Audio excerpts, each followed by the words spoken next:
Hello everyone, welcome to computer science e class. इस video के अंदर हमारा जो टॉपिक है वो है इनपुट डिवाइसेस का। तो जल्दी से पहले मैं आपको क्वेश्चंस बता देता हूँ कि इन क्वेश्चंस का जवाब आपको इस वीडियो के अंदर मिल जाएगा। सबसे फर्स्ट क्वेश्चन है जो कि इनपुट डिवाइसेस क्या होती हैं, क्यों हम इनपुट डिवाइसेस को यूज़ करते हैं अपने कंप्यूटर सिस्टम्स के साथ। उसके बाद हम अंडरस्टैंड करेंगे कि अलग अलग टाइप की कौन सी ऐसी इनपुट डिवाइसेस हो सकती हैं जो हम कंप्यूटर सिस्टम्स के साथ यूज़ कर सकते हैं। उसके बाद हम कुछ इनपुट डिवाइसेस को अंडरस्टैंड भी करेंगे कि उन इनपुट डिवाइसेस की क्या फंक्शनैलिटी होती है, क्या वर्किंग होती है, या हम किस लिए उनको कंप्यूटर सिस्टम के साथ यूज़ कर सकते हैं। ये जो टॉपिक है इनपुट डिवाइसेस का, ये थोड़ा सा बड़ा टॉपिक है। इसके अंदर कई सारे ऐसे इनपुट डिवाइसेस हो सकती हैं जिनको हम डिस्कस कर सकते हैं, इसलिए हम एक वीडियो के अंदर उसको कवर नहीं करेंगे। कुछ इनपुट डिवाइसेस को हम इस वीडियो के अंदर कवर कर लेंगे और जो बच जाएंगी उनको हम एक नेक्स्ट पार्ट के वीडियो के अंदर कवर करने की कोशिश करेंगे या अंडरस्टैंड करेंगे। तो स्टार्ट करते हैं। इनपुट डिवाइसेस क्या होती हैं, पहले उसके बारे में हम अंडरस्टैंड कर लेते हैं। इनपुट डिवाइसेस ऐसी डिवाइसेस होती हैं जिनका यूज़ किया जाता है अगर हमने कंप्यूटर को कुछ इनपुट देनी है। तो मतलब कहने का सिंपल सा हो गया कि अगर हम इसको सिंपल वर्ड्स के अंदर अंडरस्टैंड करें तो ऐसी डिवाइसेस जिनसे कंप्यूटर को कुछ इनपुट मिलती है उनको हम इनपुट डिवाइसेस बोल देते हैं। इनपुट डिवाइसेस जो होती हैं वो आउटसाइड वर्ल्ड से कंप्यूटर को कुछ इनपुट देने के लिए हम यूज़ करते हैं। सपोज करो आउटसाइड वर्ल्ड क्या हो गया, जो कंप्यूटर के बाहर का वर्ल्ड है, अगर हमने उससे कुछ कंप्यूटर के अंदर को कुछ इनपुट, कुछ डाटा, कुछ इंस्ट्रक्शन सप्लाई करनी है, तो वो इनपुट डाटा या इंस्ट्रक्शन जिसके थ्रू हम देते हैं, जिन डिवाइसेस के थ्रू हम कंप्यूटर को सप्लाई करते हैं, उनको हम इनपुट डिवाइसेस बोल देते हैं। जो इनपुट डिवाइसेस होती हैं ये जो है वो यूज़र को कम्युनिकेट करने का एक वे प्रोवाइड करती हैं, एक इंटरफेस प्रोवाइड करती हैं जिसके थ्रू यूज़र कम्युनिकेट कर सकता है किसके साथ, कंप्यूटर्स के साथ। तो यूज़र जब इन डिवाइसेस को यूज़ करता है, इनपुट डिवाइसेस को, तो वो इसलिए यूज़ करता है ताकि वो कम्युनिकेट कर सके कंप्यूटर सिस्टम्स के साथ, उसको कुछ भी इनपुट दे सके, कुछ डाटा सप्लाई कर सके, कुछ इंस्ट्रक्शन सप्लाई कर सके जिनके ऊपर फिर कंप्यूटर कुछ काम कर सकता है। जो इनपुट डिवाइसेस होती हैं वो जो इनपुट लेती हैं किसी भी यूज़र से, वो ह्यूमन रीडेबल फॉर्म के अंदर लेती हैं। ह्यूमन रीडेबल फॉर्म का क्या मतलब होता है, जो नॉर्मल ह्यूमंस या जो नॉर्मल पर्सन जिनको अंडरस्टैंड कर सकते हैं। तो इनपुट डिवाइसेस का काम होता है कि ह्यूमन रीडेबल फॉर्म से इनपुट लेके कंप्यूटर को देनी, और कंप्यूटर को देने से पहले वो उस ह्यूमन रीडेबल फॉर्म को कंप्यूटर अंडरस्टैंडेबल फॉर्म के अंदर कन्वर्ट करता है, जिससे कंप्यूटर उस इंफॉर्मेशन को, उस इनपुट को, उस डाटा को अंडरस्टैंड कर सके, फिर उसके ऊपर काम कर सके। जैसा कि हमें पता है कि कंप्यूटर नॉर्मल लैंग्वेज को, नॉर्मल ह्यूमन रीडेबल जो फॉर्म होती है उसको अंडरस्टैंड नहीं करता है, वो सिर्फ बाइनरी लैंग्वेज को अंडरस्टैंड करता है। और बाइनरी लैंग्वेज के अंदर सिर्फ दो ही चीज़ें होती हैं, जो 0 होता है या 1 होता है। इसीलिए इनपुट डिवाइसेस का ये काम होता है कि ह्यूमन रीडेबल से जो भी यूज़र ने इनपुट दी है वो सारी की सारी इनपुट बाइनरी फॉर्म में पहले कन्वर्ट हो, 0-1 की फॉर्म में वो कन्वर्ट हो, फिर उसके बाद कंप्यूटर उसके ऊपर काम कर सकता है। तो ये काम भी इनपुट डिवाइसेस का होता है, ह्यूमन रीडेबल फॉर्म से कंप्यूटर अंडरस्टैंडेबल फॉर्म के अंदर किसी इनपुट को कन्वर्ट करना। अब अलग अलग टाइप की इनपुट डिवाइसेस हो सकती हैं, जैसे कि एग्जांपल के लिए keyboard, mouse, scanner, joystick, light pen, touch screen, उसके बाद digital camera, VCR, OCR, MICR, इन सब को हम एक एक करके अंडरस्टैंड करेंगे। थोड़ी बहुत इनके बारे में इंट्रोडक्शन देखेंगे और ये देखेंगे कि ये इनपुट डिवाइसेस क्या काम करती हैं, कैसे उनको यूज़ किया जा सकता है इस वीडियो के अंदर। और इसका जो नेक्स्ट पार्ट आएगा उस वीडियो के अंदर भी हम कुछ इनपुट डिवाइसेस को कवर करेंगे। तो चलते हैं पहली इनपुट डिवाइस के ऊपर। जो सबसे पहले हम यूज़ करेंगे या देखेंगे या अंडरस्टैंड करेंगे वो है कीबोर्ड। आप इस इमेज के अंदर देख सकते हैं कि कीबोर्ड क्या होता है। हर एक कंप्यूटर सिस्टम के साथ आपको ये कीबोर्ड लगा हुआ दिखाई देता है या हम यूज़ करते हैं। तो आप कह सकते हैं सबसे कॉमन जो डिवाइसेस हैं कंप्यूटर सिस्टम के साथ जो हम यूज़ करते हैं उनमें से ये एक है जो इनपुट डिवाइस हम यूज़ करते हैं किसी भी कंप्यूटर सिस्टम के साथ। तो कीबोर्ड क्या होता है, मोस्ट कॉमन और मोस्ट पॉपुलर या इनपुट डिवाइसेस में से एक है जिनको हम यूज़ करते हैं ताकि हम कंप्यूटर को कुछ इनपुट सप्लाई कर सकें। वो इनपुट क्या हो सकती है कीबोर्ड किस लिए हम यूज़ करते हैं, कीबोर्ड से हम कुछ टाइपिंग कर सकते हैं, कुछ अल्फ़ाबेट्स लिख सकते हैं, जैसे आपने ABCD लिखनी है, या फिर आप न्यूमेरिक या फिर डिजिट्स यूज़ कर सकते हैं 0 1 2 3 4। उसके बाद आप फंक्शन कीज़ को यूज़ कर सकते हैं, स्पेशल कीज़ इसके ऊपर लगी होती हैं जिनको हम यूज़ करते हैं किसी भी कंप्यूटर सिस्टम के ऊपर कुछ स्पेशल काम करने के लिए। तो ये कई सारी कीज़ का एक बोर्ड होता है जिसको हम बोल देते हैं कीबोर्ड। इसके ऊपर कई सारी कीज़ आपको मिल जाती हैं जिनका अलग अलग काम होता है, अलग अलग पर्पज़ होता है कीबोर्ड के ऊपर, और उनको हम अलग अलग कॉम्बिनेशन के साथ भी यूज़ कर सकते हैं। जो भी डाटा या इंस्ट्रक्शंस है वो मोस्टली हम कीबोर्ड के थ्रू ही इनपुट देते हैं किसी भी कंप्यूटर सिस्टम को। मोस्टली हम यूज़ करते हैं कीबोर्ड्स का, ताकि हम कुछ डाटा या कुछ इंस्ट्रक्शंस जो हैं वो कंप्यूटर को सप्लाई कर सकें।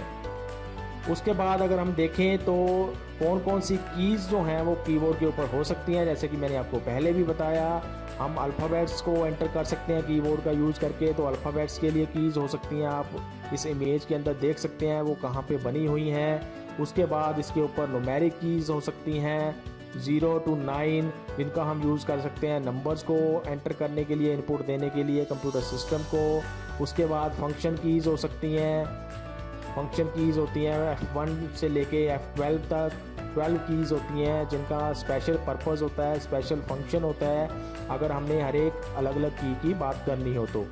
उसके बाद कुछ स्पेशल कीज़ हो सकती हैं, जैसे अल्ट होती है, CTRL होता है जिसको कंट्रोल बोलते हैं, शिफ्ट होता है। उसके अलावा और भी कई सारी ऐसी कीज़ होती हैं जिनको हम स्पेशल कीज़ के अंदर रखते हैं। इन कीज़ के अलावा भी कीबोर्ड के ऊपर कुछ कीज़ होती हैं जिनको अलग अलग कैटेगरी के अंदर रखा जा सकता है, जैसे कि नेविगेशन कीज़ हो सकती हैं जिनके अंदर पेज अप की, पेज डाउन की, होम की, एंड की, उसके बाद एरोज़ की को भी उसके अंदर हम रख सकते हैं। जो हम नेविगेशन पर्पज़ के लिए स्पेशली यूज़ करते हैं उसकी नेविगेशन कीज़ की अलग से कैटेगरी बनाई जा सकती है कीबोर्ड के ऊपर। इसके अलावा और भी कैटेगरीज़ हो सकती हैं कीबोर्ड के ऊपर जिनको हम अलग अलग कैटेगरीज़ के अंदर अलग अलग कीज़ को रख सकते हैं। लेकिन अभी आपने इतना ही याद रखना है कि आप 4 या 5 कैटेगरीज़ के अंदर कीबोर्ड की कीज़ को डिवाइड करके रख सकते हैं, जिनको हम अल्फ़ाबेट्स की बोल सकते हैं, न्यूमेरिक्स या डिजिट की बोल सकते हैं, उसके बाद स्पेशल कीज़ बोल सकते हैं, उसके बाद फंक्शन कीज़ बोल सकते हैं, उसके बाद एक हम नेविगेशन कीज़ भी बोल सकते हैं या यूज़ कर सकते हैं कीबोर्ड के ऊपर। आगे अगर चले हम दूसरे इनपुट डिवाइस के ऊपर, तो दूसरी इनपुट डिवाइस होती है माउस, जिसका हम यूज़ करते हैं कंप्यूटर सिस्टम्स के साथ। आप यहाँ पे इमेज के अंदर देख सकते हैं कि माउस जो है वो कैसा दिखाई देता है या कैसा होता है देखने में।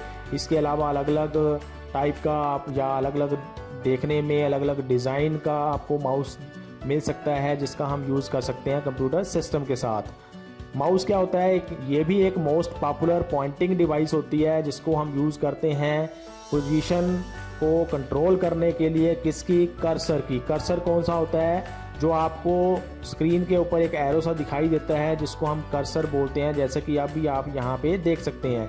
ये जो कर्सर होता है इसकी जो अगर हमने पोजीशन को कंट्रोल करना है तो उसके लिए हम माउस का यूज़ करते हैं most of the computer system के साथ। ये भी एक most popular pointing input devices है जिसका हम यूज़ करते हैं कंप्यूटर सिस्टम के साथ। अब जो माउस होते हैं इसको हम कोई टेक्स्ट लिखने के लिए, कुछ लिखने के लिए यूज़ नहीं करते हैं या नहीं कर सकते हैं कंप्यूटर सिस्टम के साथ। उसके लिए फिर हम अलग से कीबोर्ड का ही यूज़ करते हैं। अगर हमने कुछ टाइप करना है, कुछ लिखना है, कोई चीज़, कोई डाटा, कोई इंस्ट्रक्शन हमने कंप्यूटर को सप्लाई करनी है तो उसके लिए हम कीबोर्ड का यूज़ करते हैं। उसके बाद अगर हम आगे चलें तो जो माउस होता है उसको हम माउस पैड के ऊपर रख सकते हैं या फिर टेबल के ऊपर रख सकते हैं। जब भी हम माउस को रोल ओवर करते हैं, उसके ऊपर रोल करते हैं, एक जगह से दूसरी जगह पे लेके जाते हैं टेबल के ऊपर चाहे माउस पैड के ऊपर, तो जो हमारा कर्सर होता है वो भी स्क्रीन के ऊपर मूव करता है उसी डायरेक्शन के अंदर जिस डायरेक्शन के अंदर हम माउस को मूव करते हैं टेबल के ऊपर या फिर माउस पैड के ऊपर।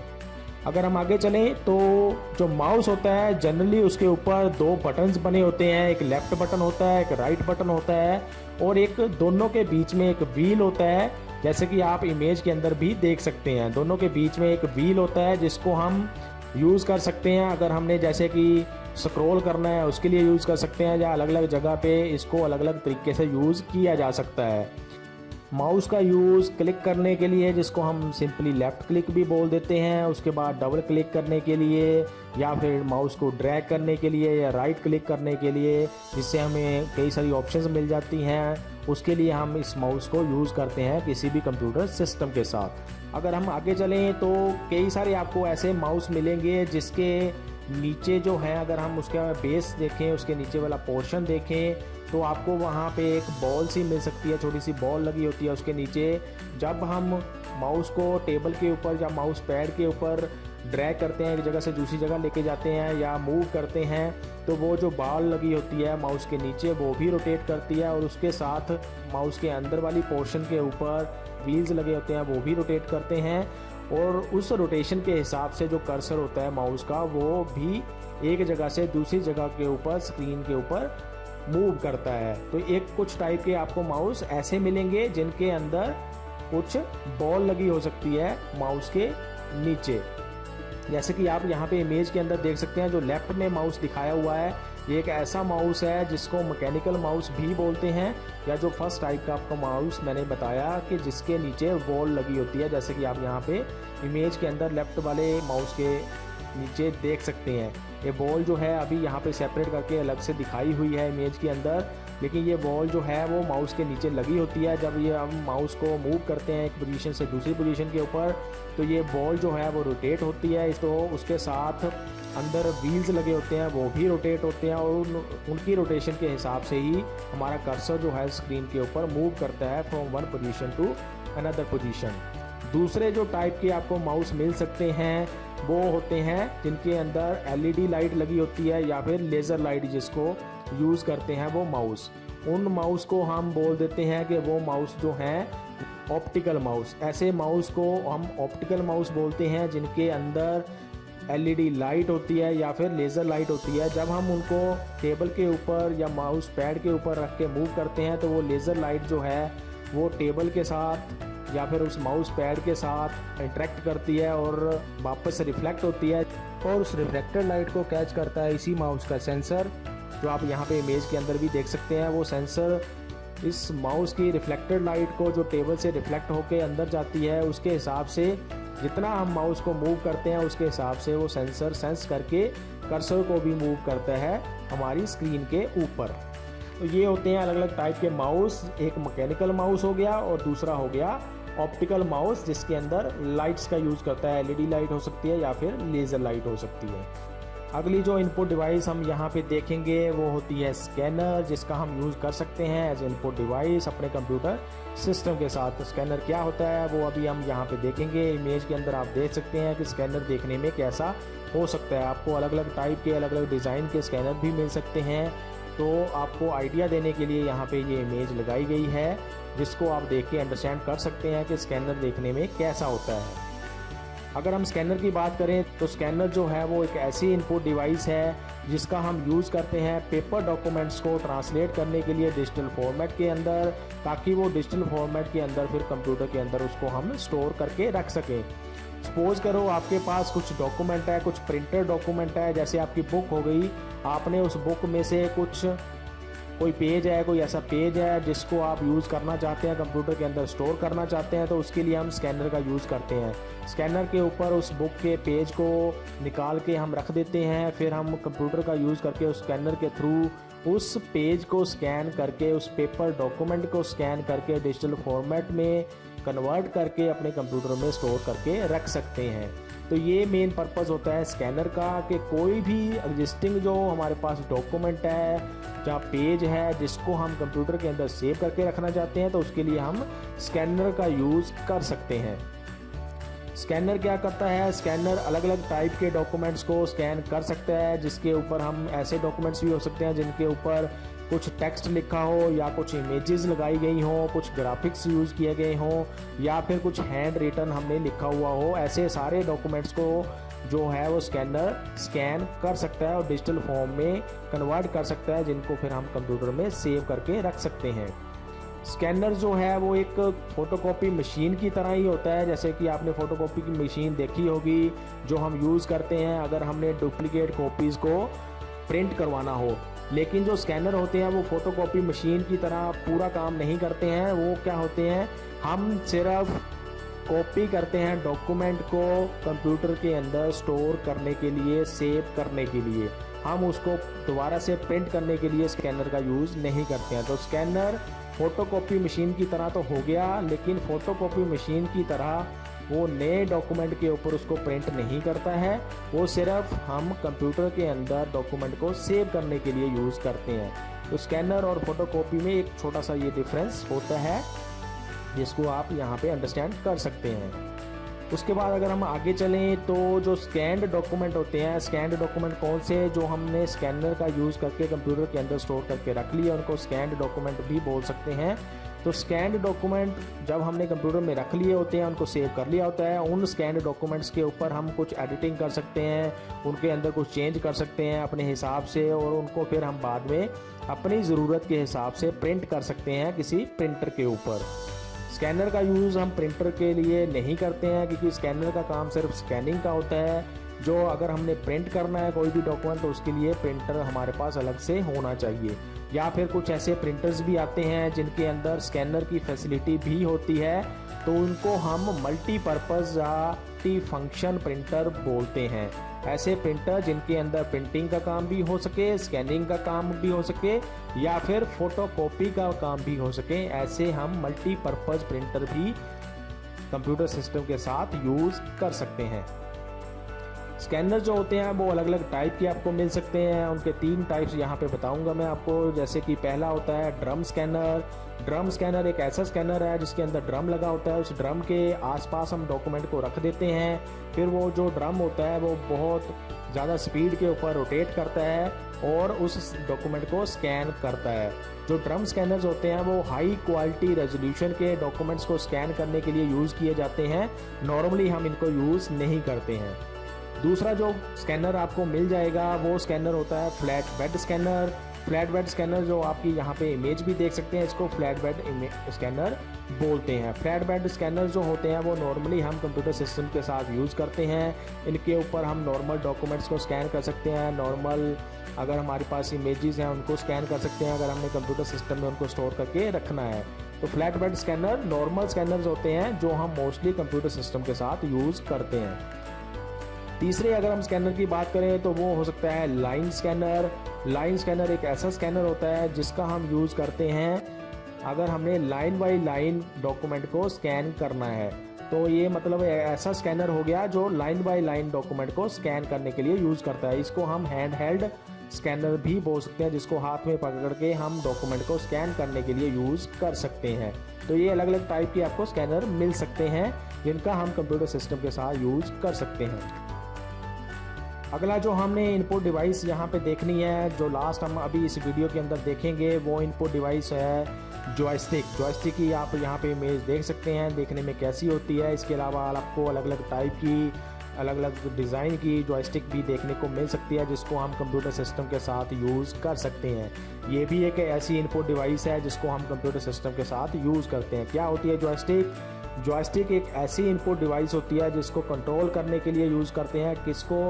कर्सर को या फिर पॉइंटर को कंप्यूटर सिस्टम के साथ। मोस्टली जो होती है जॉयस्टिक्स उनका हम गेमिंग पर्पज़ के लिए यूज़ करते हैं। अगर हमने गेम्स खेलनी है कंप्यूटर सिस्टम के साथ, या फिर आप कुछ केसेस के अंदर डिज़ाइनिंग के लिए भी हम जॉयस्टिक को यूज़ कर सकते हैं। तो जॉयस्टिक का मेन पर्पज़ हो गया कर्सर को कंट्रोल करना या पॉइंटर को कंट्रोल करना किसी भी कंप्यूटर सिस्टम के साथ, या फिर आप गेमिंग कंसोल्स के तरह इसको भी यूज़ कर सकते हैं। गेमिंग एप्लीकेशन के अंदर गेम्स को खेलने के लिए हम जॉयस्टिक का यूज़ कर सकते हैं। जो जॉयस्टिक होती है उसके अंदर एक बेस बना होता है, जैसे कि आप यहाँ पे इमेज में देख सकते हैं। जो इसका नीचे वाला पोर्शन है, बिल्कुल नीचे से अगर आप देखो तो उसको बेस बोलते हैं। जो उसके ऊपर एक लीवर सा बना हुआ है उसको हम स्टिक बोल देते हैं। तो 2 मेन पोर्शन उसके होते हैं, एक बेस हो गया और दूसरा हो गया स्टिक। स्टिक को हम मूव कर सकते हैं इन एनी डायरेक्शन, किसी भी डायरेक्शन के अंदर। जिस डायरेक्शन में हम स्टिक को मूव करेंगे उसी डायरेक्शन के अंदर हमारा कर्सर भी मूव कर सकता है। जॉयस्टिक जो होती है वो माउस के जैसी ही होती है, माउस की तरह ही हम उसको यूज़ कर सकते हैं, क्योंकि माउस भी कर्सर को कंट्रोल करने के लिए यूज़ करते हैं, कर्सर की पोजीशन को कंट्रोल करने के लिए हम यूज़ करते हैं। लेकिन डिफरेंस कहाँ पे आता है कि जो माउस होता है उसका कर्सर तब तक मूव करता है जब तक हम माउस को मूव करते हैं टेबल के ऊपर या माउस पैड के ऊपर। जितनी देर आप माउस को मूव करोगे टेबल के ऊपर या माउस पैड के ऊपर, उतनी देर आपका कर्सर भी मूव करेगा स्क्रीन के ऊपर। लेकिन जो जॉयस्टिक होती है उसमें ऐसा नहीं होता है। जॉयस्टिक की स्टिक को आपने जिस डायरेक्शन में रख दिया उसी डायरेक्शन में आपका कर्सर या फिर कोई और डिवाइस या कोई और ऑब्जेक्ट जो है वो मूव करता रहता है तब तक जब तक आपने उस स्टिक को दोबारा से उसकी सेंटर पोजीशन के ऊपर नहीं किया। तो कहने का मतलब क्या हो गया, माउस और जॉयस्टिक में क्या डिफरेंस आया? डिफरेंस ये आया कि माउस उतना ही मूव करता है कर्सर को जितना हम माउस को मूव करते हैं टेबल के ऊपर।